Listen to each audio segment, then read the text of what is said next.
ખેડૂતોને ડીઝલ આપો. તો એ સાહેબે મને આંગળી ચીંધીને એવું કીધું કે તમે કયો એવું નહીં થાય. અને ત્યાં ખાખી વર્દીને બોલાવી લીધી અને ખાખી વર્દીવાળા 10 મિનિટમાં આવી ગયા. જ્યાં દારૂના હડા પકડવા પડે છે ત્યાં એને જવાની ટેવ જ નથી અને અહીંયા ખેડૂતો ઉપર રોપ જમાવા આવી ગયા છે. પણ મારે આ દરેક ખેડૂતોને કહેવું છે કે તમારા હક માટે લડતા શીખો. તો 4 વ્હીલ વાળાને 2000 નું દેવું છે અને ખેડૂતોને 10 લીટર માટે લાઈનમાં ઊભા રાખવા છે. આનું કારણ શું છે? આ તાનાશાહીની સરકાર છે. હવે તો અવાજ ઉઠાવો.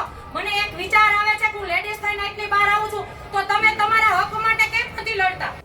આ ઘટના છે કાલાવાડની, જે સોશિયલ મીડિયા પર ખૂબ વાયરલ છે. આમ આદમી પાર્ટીના મહિલા નેતા જે ખેડૂતો ડીઝલ માટે પેટ્રોલ પંપની લાઇનમાં ઊભા હતા અને તેમના સમર્થનમાં આવ્યા હતા અને પેટ્રોલ પંપ પર ત્યારબાદ પોલીસ પણ આવી હતી અને ગરમાગરમી થઈ હતી.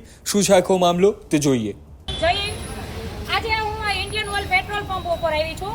આ બધા ખેડૂતોની મને 2-3 દિવસથી ફરિયાદ હતી કે બેન ડીઝલ 10-20 લીટર આપે છે અને અમને જે કિંમત છે એ કિંમત વધારે લઈને આ ડબલા આપે છે અને આ ડબલાની એક્સપાયરી ડેટ વહી ગયેલી છે. બરોબર? આ ભાઈ આગળ પ્રૂફ છે અને આમાં એક કૂપન નીકળે છે ત્યારે કૂપન એમને આપવા જઈએ છીએ તો આમાં 10-20 રૂપિયા લખેલા છે. તો એ ભાઈ એમ કહે છે કે આની ડેટ વહી ગઈ છે. હવે કૂપનની ડેટ વહી જતી હોય તો આ ડબલાની ડેટ વહી ગઈ, આ ઓઇલ અમારા સાધનોમાં નાખીને હાકીએ તો એનું શું પરિણામ આવે? અને હજી મેં અંદર જઈને સાહેબને રિક્વેસ્ટ કરી કે આ મુદ્દો આઈને પતાવો, ખેડૂતોને ડીઝલ આપો. તો એ સાહેબે મને આંગળી ચીંધીને એવું કીધું કે તમે કયો એવું નહીં થાય. અને ત્યાં ખાખી વર્દીને બોલાવી લીધી અને ખાખી વર્દીવાળા 10 મિનિટમાં આવી ગયા. જ્યાં દારૂના હડા પકડવા પડે છે ત્યાં એને જવાની ટેવ જ નથી અને અહીંયા ખેડૂતો ઉપર રોપ જમાવા આવી ગયા છે. પણ મારે આ દરેક ખેડૂતોને કહેવું છે કે તમારા હક માટે લડતા શીખો. પછી ધોકા ખાવા પડે તો ભલે, જેલમાં જવું પડે તો ભલે, શરૂઆત હંમેશા એકથી હોય. એટલે મારી 2 હાથ જોડી અને આ સરકારશ્રીને નહીં પણ પેટ્રોલ પંપ વાળાને વિનંતી છે કે અમારા ખેડૂતોને જોઈએ એટલું ડીઝલ આપો અને મોટા અધિકારીઓ પાછા પોતદારી કરવામાં. અને અહીંયાના ધારાસભ્ય છે ત્યાંથી લઈને કૌભાંડો થાય છે ત્યારે તમારી આંખો નથી ઉઘડતી. જ્યારે ખેડૂત ઉપર પ્રશ્ન આવે ત્યારે તમે કેમ તમારા રોપ જમાવા પોગી જાવ છો? જય હિન્દ, જય જવાન, જય કિસાન.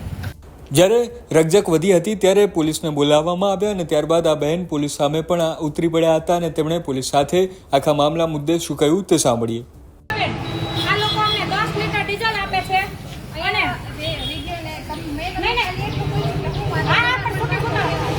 એટલે મારો એક જ વાંધો છે કે ભાઈ મેં આ ડબલાની ડેટ વહી ગઈ છે તો મેં એમ કીધું કે ખેડૂતોને નથી જોતું તો તમે શા માટે ડીઝલ આપો છો?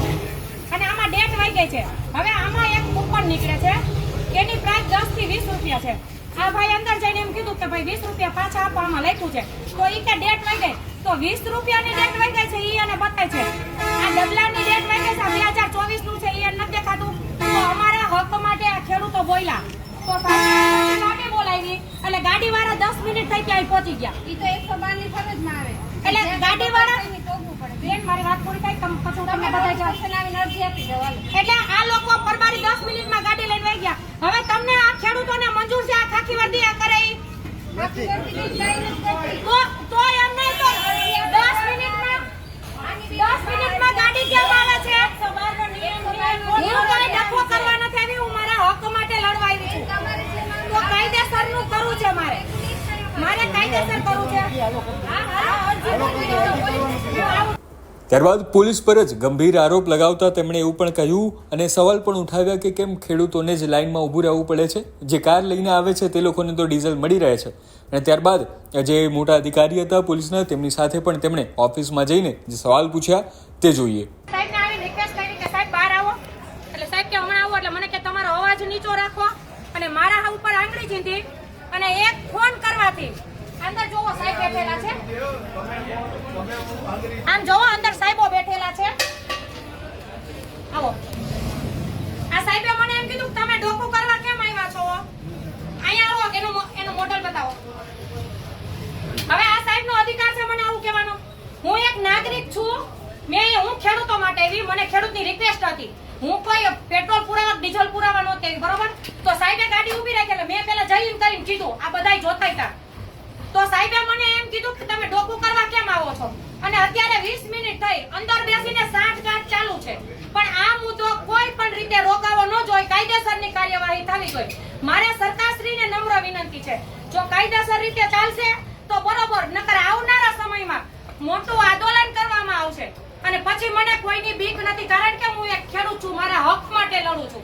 અને ખેડૂતોને આજે લાઈનમાં ઊભું રહેવું પડે છે, કા બીજા કોઈને લાઈનમાં નથી ઊભું રહેવું પડતું.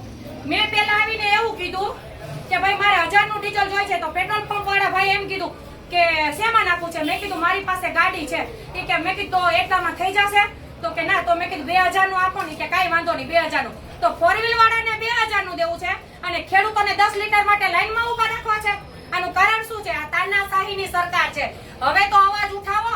મને એક વિચાર આવે છે કે હું લેડીઝ થઈને આટલી બહાર આવું છું, તો તમે તમારા હક માટે કેમ નથી લડતા? આ હતા આમ આદમી પાર્ટીના દયાબેન અને અલ્પાબેન, જેમના સોશિયલ મીડિયા પરથી આ વિડીયો ખૂબ વાયરલ થયો છે. ચર્ચા ખૂબ ચાલી રહી છે. આ બંને મહિલા નેતાઓ જે રીતે બોલી રહ્યા હતા, પોલીસ સામે સવાલ કર્યા હતા, તે મામલે તમારું શું કહેવું છે તે તમે અમને કોમેન્ટમાં જરૂર જણાવો. જોતા રહો ગુજરાત તકને. ધન્યવાદ.